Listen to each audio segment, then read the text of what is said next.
Bonjour et bienvenue dans notre émission Sagesse bouddhiste. Peut-on conjuguer une vie politique à un idéal altruiste et bienveillant? Comment résister à la montée surdimensionnée de l'ego quand on exerce un mandat électoral? À première vue, cela semble difficile et pourtant, nous allons découvrir que c'est possible et même souhaitable grâce à l'expérience de notre invité Carlo Lux. Nous constaterons en effet que si exercer une charge électorale provoque l'apparition de nombreux travers chez les êtres humains, il existe des antidotes. Ainsi, la pratique spirituelle, telle par exemple que la pratique bouddhiste des 6 paramitas, permet de transformer ses pires défauts en qualités, au point que finalement la politique peut être considérée comme un moteur et non un obstacle au cheminement vers la sagesse. Nous avons donc le grand plaisir de recevoir Carlo Lux. Bonjour. Bonjour. Alors, vous êtes le président de l'Union bouddhiste de la Belgique depuis environ 10 ans. Vous avez commencé à pratiquer le bouddhisme à l'âge de 17 ans auprès d'Akong Tulku Rinpoche. C'était au centre tibétain de Samyeling, en Écosse, de la lignée Karma Kagyupa. Vous avez contribué à fonder plusieurs structures en Belgique autour du bouddhisme et d'œuvres humanitaires en faveur notamment des Tibétains. Et puis, l'autre pan de votre parcours, c'est la politique, puisque vous avez exercé des responsabilités politiques dans votre pays, la Belgique, durant notamment 4 mandats électoraux communaux. Et vous êtes engagé aujourd'hui sur de nombreux dossiers, comme la reconnaissance du bouddhisme en Belgique et aussi la cause animale. C'est exact. Merci infiniment de répondre à nos questions aujourd'hui et de nous faire part de votre double expérience. Alors tout d'abord, peut-on dire pourquoi la politique et s'engager en politique, c'est au point de départ quelque chose de noble? En fait, la politique dans l'opinion publique a très mauvaise presse ces jours-ci. Scandale à répétition, corruption, des luttes pour le pouvoir, etc. Mais en fait, c'est parce que c'est basé sur le pouvoir. Le politique, c'est le pouvoir. Le pouvoir, comme l'argent, suscite beaucoup d'émotions. L'argent, c'est neutre, mais on fait beaucoup de bonnes choses avec ça. Le pouvoir permet de donner des effets multiplicateurs aux actes qu'on pose, aux paroles qu'on prononce.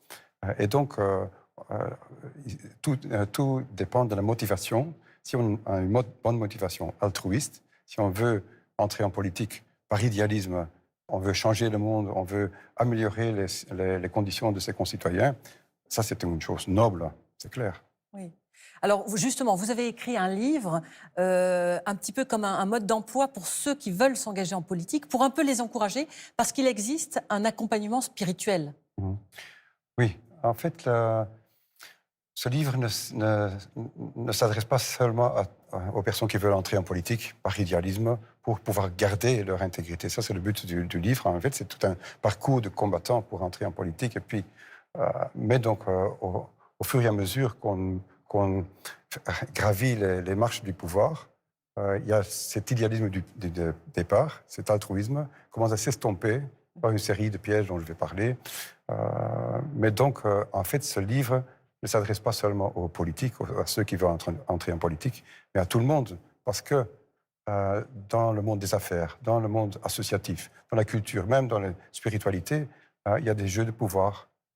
Et j'ai pris la politique comme exemple pour pouvoir mettre en exergue ces mécanismes, parce que c'est presque caricatural. Oui. Or, il y a des luttes de pouvoir un peu partout. Et donc, c'est intéressant de savoir, de pouvoir analyser les réelles motivations qui poussent quelqu'un à agir, soi-disant pour le bien des autres, mais avec des pensées égoïstes arrière dans la tête. Alors justement, quels sont les pièges ou les difficultés qu'on va rencontrer quand on veut accéder à un pouvoir, qu'il soit politique ou administratif? Oui, donc c'est au départ, quand on a cet idéalisme, on veut changer le monde, il faut entrer d'abord dans un parti politique. Donc déjà, on est dans un camp, on est étiqueté. Puis, il faut, pour avoir une légitimité, avoir le pouvoir, il faut se faire élire. Donc, on entre en campagne électorale. Donc, on a déjà des rivalités, on a des adversaires. Et donc, une fois qu'on est élu, on a tout à coup le monde extérieur qui change tout à fait.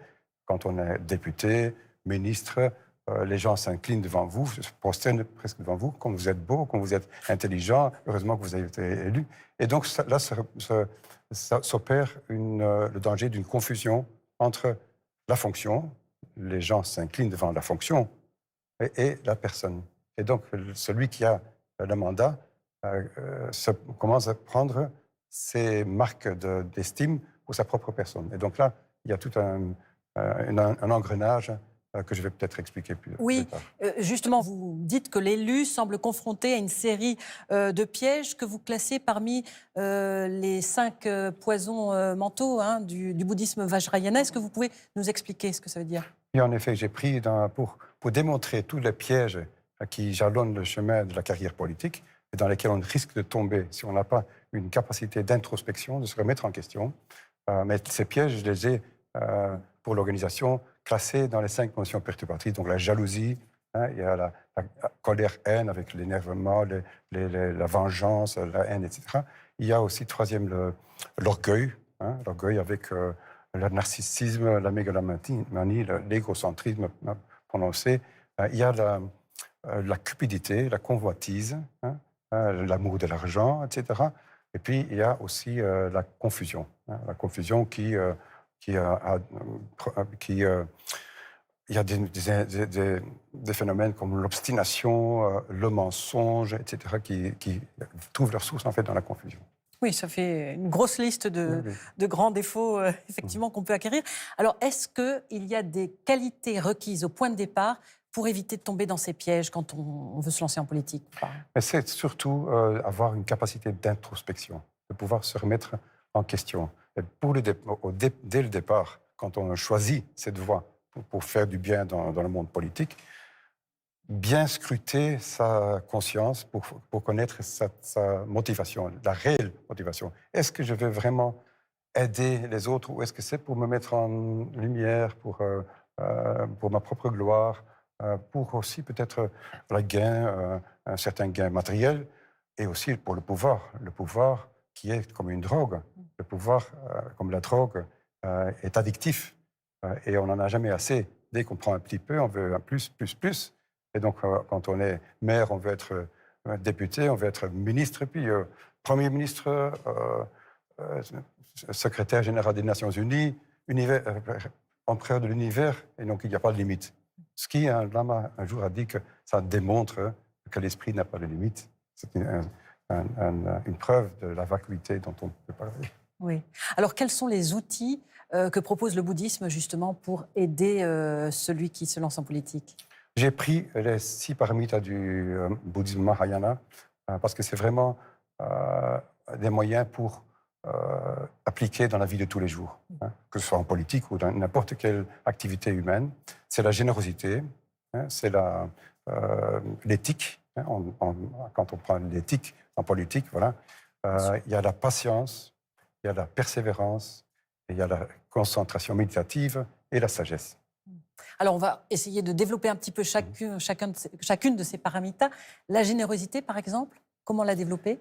La générosité, ce n'est pas seulement de donner à manger, de l'argent, etc. Évidemment, c'est de la générosité, mais ça va beaucoup plus loin. C'est aussi de donner de sa personne, de son temps, de son écoute, être présent. Et donc là, la politique, comme toutes sortes d'activités dans le monde humanitaire, etc., donne des possibilités de s'exercer à développer cette générosité. Quand on a l'intention quand on est un peu avare, etc., on peut, la personne humaine a la capacité de transformer son esprit, de faire sortir des qualités qui sont inhérentes à l'esprit. Donc, la générosité, c'est l'ouverture d'esprit. La deuxième paramita, c'est l'éthique. Alors, il semble qu'en politique, effectivement, normalement, on est conduit par une éthique. Oui. Mais là, comment développer, que ce soit en acte, en parole, en pensée, l'éthique? Oui, parce que, comme dans le bouddhisme, on classe l'être humain à 3 éléments constitutifs, le corps, le physique, la parole, le verbal, et l'esprit, le mental. Et donc, on ne va pas entrer dans les détails parce qu'il y a toute une série d'actes, de paroles qu'on peut poser, mais aussi des pensées, parce qu'on va travailler surtout sur l'esprit. Parce qu'un acte apparemment génial, qui peut être généreux ou quoi, peut être motivé par des pensées qui ne sont pas du tout positives. Et donc, par exemple, pour la parole, le mensonge, parfois, on est obligé de mentir. Il y a assez d'exemples. Si on veut sauver la vie de quelqu'un qui est recherché par la Gestapo, par exemple, à l'époque, quand il dit votre voisin n'a-t-il pas des enfants juifs dans sa cave? Et donc là, on est obligé de mentir. Ce serait vraiment inéthique. Donc voilà. Donc il faut surtout voir l'éthique du point de vue de la motivation. Un acte doit être motivé altruiste, alors il peut avoir l'apparence négative.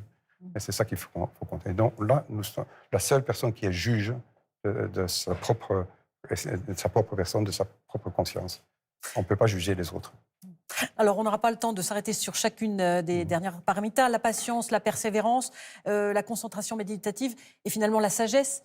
Est-ce que vous pouvez nous dire un petit peu, en quelques mots, comment les travailler? Oui, parce que la sagesse, dans le sens, comme on le sait dans le bouddhisme, la sagesse, c'est la compréhension de la vraie nature de l'esprit.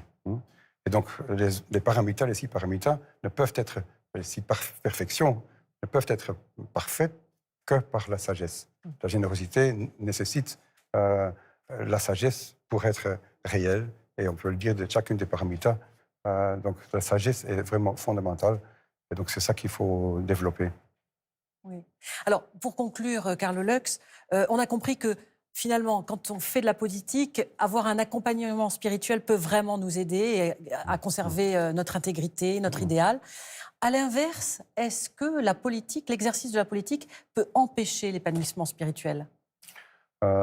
Certainement, si on n'a pas justement les instruments qu'offre le bouddhisme, par exemple. Le bouddhisme n'a pas le monopole de la sagesse, mais le bouddhisme a des masses d'instruments pour vraiment transformer tous nos défauts et pouvoir contrôler l'esprit.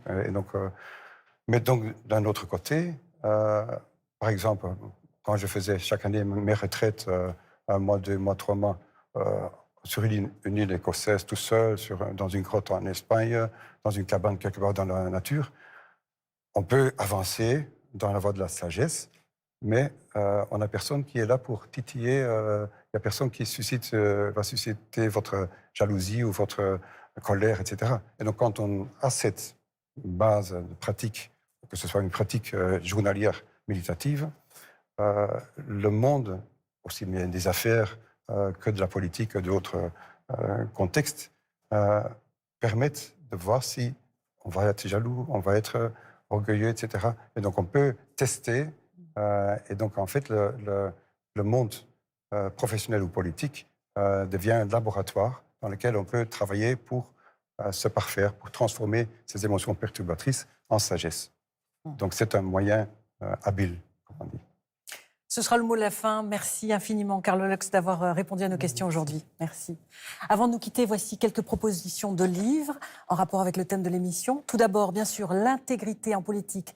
Est-ce une utopie, de notre invité Carlo Lux, aux éditions Le Lys Bleu, préfacé par le Dalai Lama et par Mathieu Ricard. Comme un mode d'emploi pour les candidats à la vie politique, ce livre donne les antidotes pour rester intègre et maintenir son idéal de départ grâce à la pratique spirituelle. Un ouvrage qui peut aider bien au-delà du monde de la politique. Plaidoyer pour le vivant de Mathieu Ricard, édition Bouquin, rassemblant les 2 ouvrages Plaidoyer pour l'altruisme et Plaidoyer pour les animaux. Ce livre démontre que l'altruisme n'est pas une utopie, mais une nécessité pour l'avenir du monde. Présence et accueil de sa sainteté le Dalai Lama aux éditions Guide Trédaniel.